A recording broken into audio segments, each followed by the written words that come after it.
aleo tsara laza toy izay ho biarena, ary tsara ny fity noho ny vola fotsy sy ny volamena.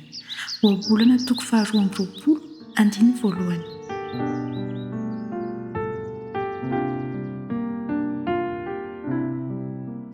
Zavatra misy amin'izao fotoana izao dia ny hoe maro ireo maniry fahalebiazana.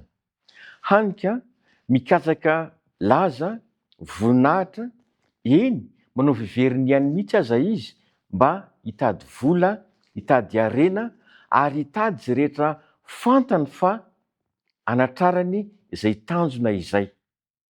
Nefa tsarovy fa toy ny fanorenana eo ambony fasika ihany izany. Izany hoe tampoka tsy ampoizina dia hirodana satria tsy tena fahalebiazana fa zava-poana fotsiny ihany. Ka ny tena tokony hokatsahantsika fantatra izany dia ny fahalebiazana eo mason'Andriamanitra. Ny olona manatombo-ambidy mason'Andriamanitra no antsoina hoe mpiara-miasa amin'ny Kristy. Izany hoe manao izay baikon'i Kristy, manao ny asa asaina atao, manatanteraka ny iraka ampanaoviny toy ny hoe manatanjaka, ny mahantra, mampahery ny reran-tsaina, eny hatramin'ny hoe manampy izay rehetra mila fanampiana rehetra. Tsarovy fa tontolo feno fahoriana no misy antsika amin'izao fotoana izao, ary eo indrindra Andriamanitra no miantso antsika mba ho mpiara-miasa aminy. Ohatra ny hoe hitory amin'ny mahantra, hanasitrana ny marary, hanampy sy hanampatanjaka ny reraka. Raha fitiana izany dia izao. Raha toa ka tena hikatsaka harena marina isika dia ny finoana miaina, izany hoe finoana velona sy fitiavana tena izy avy amin'Andriamanitra no tokony katsahintsika mandrakariva. Amin'izay fotoana izay dia hananantsika ny tombam-bidy lehibe eo anatrehan'Andriamanitra.